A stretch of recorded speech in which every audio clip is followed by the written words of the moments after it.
What's up guys, it's James here, and in today's video, I want to talk about when to walk away from a deal. This is probably one of the most important decisions that you're going to be faced with as an investor. If you're investing in short-term rental properties or really any other asset, it's really going to be important that you have a definitive line in the sand drawn for when you walk away from a deal. And I'm going to walk through my own process for how I established that delineation point for my own self. Now, if you're interested in learning more about how to invest successfully into short-term rental properties, into Airbnbs, then I highly recommend you check out the link in the description down below for our free training that walks through exactly that. We walk through every single aspect of how to invest successfully in short-term rental properties from start to finish. We're even going to give you a free analysis tool as well. So I highly recommend you click the link in the description down below and check out that video. So that being said, this is, again, like I said, one of the most important decisions that you're going to need to make as an investor is when to walk away from the deal. I always tell people that when it comes to investing, rule number one is don't lose money. Rule number two is don't lose money. That's from Warren Buffett. He's done a pretty good job of investing, and I think he's onto something there. Now, the reason he says that, a lot of people think that that's just him being tongue-in-cheek, but really what he's saying is that not losing money is far more important than making money, because when you lose money, you have to work disproportionately harder or have your money work disproportionately harder in order to get right back to break even. For example, if you lose 10% on $100, you're down to $90. Now, if you grow that $90 by 10%, you're back up, but only to $99, not to the full 100. So you've actually got to grow more than what you lost initially just to get back to a point of break even. So it's incredibly important to not lose money when it comes to investing. And so the way that you can do that is by walking away from the bad deals. Largely, another thing I always share with people that we work with is that it's always going to be, if you buy a really, really great property right from the outset, you make a good buying decision, everything else from that point forward is now going to become much, much easier. And you're going to not really need to work that hard to get good returns once you've bought the right asset, the right property. However, if you buy the wrong property, you don't walk away from a deal that you should have walked away from, then now you're going to have to work really, really hard. And even still, even when you work really, really hard, your returns are still going to be pretty underwhelming. And that's because you've just purchased the wrong property. You just bought the wrong asset. And so there's no real salvaging at that point. You can maybe do an okay job of salvaging it, but it's never going to become this knock out of the park home run unless you buy right from the start. And so obviously a big part of that is knowing what properties to buy, but a much more common one is knowing which properties not to buy, because obviously the majority of properties you're going to need to walk away from. And so having the right criteria and the right process to be able to do that is super, super important. Now, obviously initially just understanding how to analyze properties, how to analyze a market, those sorts of things are going to be really, really important and really, really critical for you to be able to walk away from deals right off the bat. Now, again, if you're interested in learning more, having our access to our tools that we use to do that, check out the link in the description down below for that free training where we'll walk through that in detail.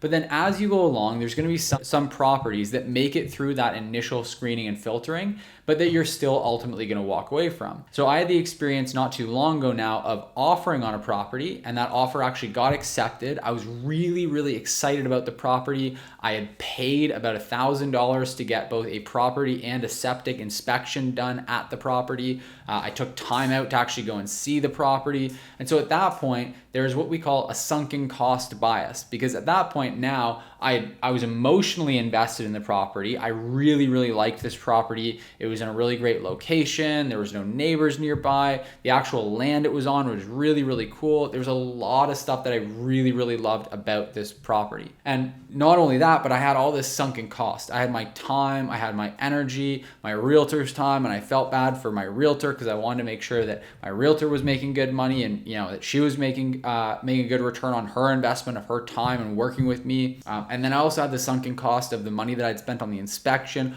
all these sunken costs. And so it can become pretty emotionally and kind of mentally challenging at that point to walk away from a deal like that once you've sunk so much into it. So that's where it becomes really, really important. This is where you really separate the good from the bad investors, is you have to make sure that you stay disciplined and that you don't let your emotions and your mental challenges get the best of you. You need to know when to walk away.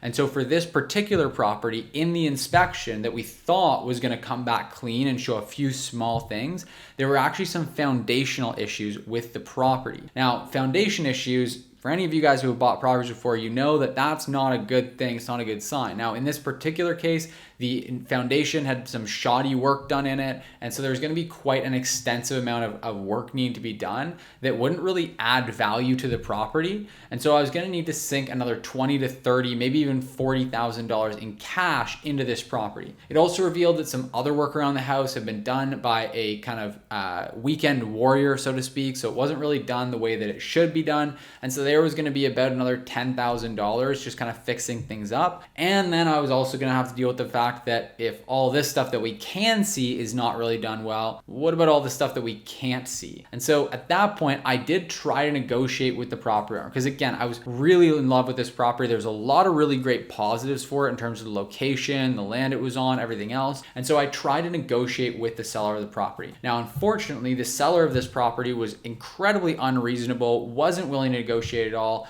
and was honestly throwing out a whole bunch of conspiracy theories about our inspector and the validity of everything, and just arguing a lot of different stuff. And so in the end, I had to make this tough call of saying, you know what, no, we're going to need to walk away from this property. Luckily, I had a realtor who was absolutely phenomenal, who helped me to come to that decision. And so ultimately we walked away. Now, the cool thing is that same day that we walked away from that property, I found another property that within a few days, we had gone by, seen it, put an offer in, got the offer accepted, and I've now closed on that property. So it all ended up really well. I'm actually very, very happy that I walked away from that deal, because I got a much, much better deal in its place. But especially when you've been looking for a long time and you've got costs sunk into it, then it really starts to play with your head. And so I really just want to remind people with this video that it's much, much more important to know when to walk away from a deal and to be disciplined about walking away from a deal than it is to know which properties are the right ones. Knowing which properties are wrong is honestly more than half of the battle. And so you really need to be disciplined about doing that, because otherwise, had I gone that route,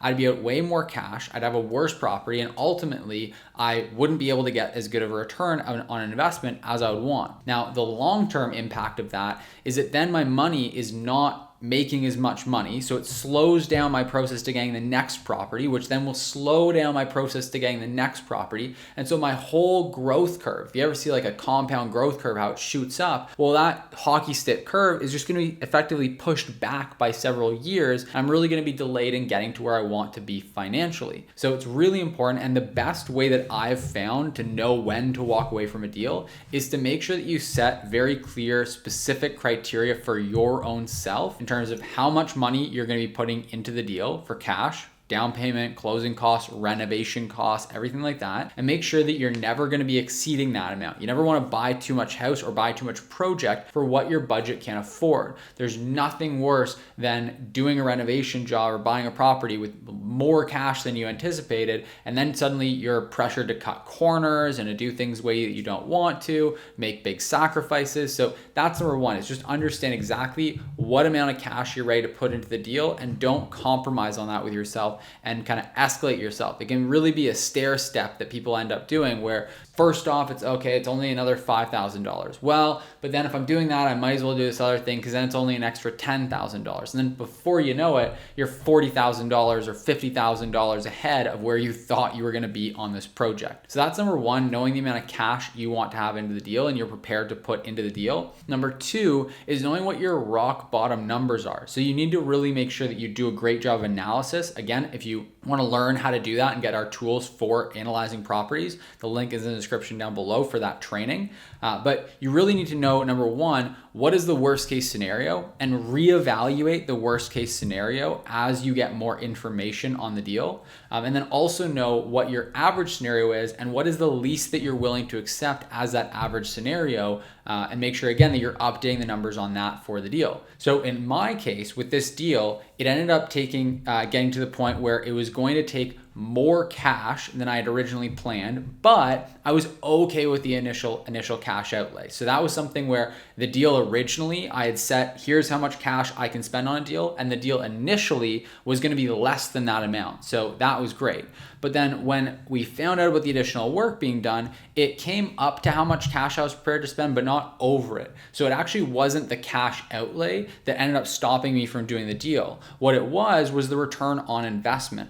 So I looked at it, and in a worst case scenario, our cash on cash return was actually going to be a little bit lower than where I'd like it to be, but still didn't drop below break even. So that's always for me the break even point. Like that's where I'm going to walk away. If I can't be sure that even in a worst case scenario, the deal is going to be at break even cash flow, meaning that it's not going to cost me money each month to carry the property, then I will walk away. Now this one, the numbers checked out on the worst case scenario, but where it really started to fall apart was on the average scenario. Because I'd be putting substantially more cash into the deal, my cash on cash return dropped in an average scenario down below 15%.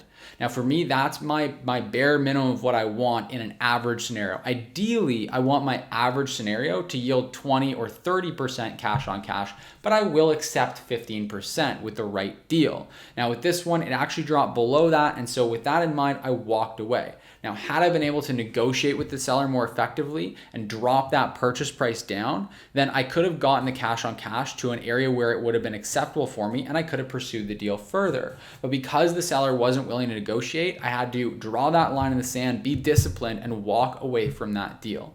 So again, this really just comes down to knowing exactly how much cash you have that you're ready to put into a deal, knowing what your worst case scenario is going to look like and what your minimum acceptable standard is for that, making sure that you're updating your numbers as you get more information. And then lastly, knowing what you are aiming for, what the goal is in an average scenario, and making sure that you're updating your numbers as you get more information. Make sure you're never compromising on any of those three things. You never want to take on a deal that's going to take more cash to get to the finish line than what you anticipated or what you're prepared to spend. You never want to take on a deal that's going to go below your minimum standards for a worst case scenario. And I highly recommend you set that at least at break even.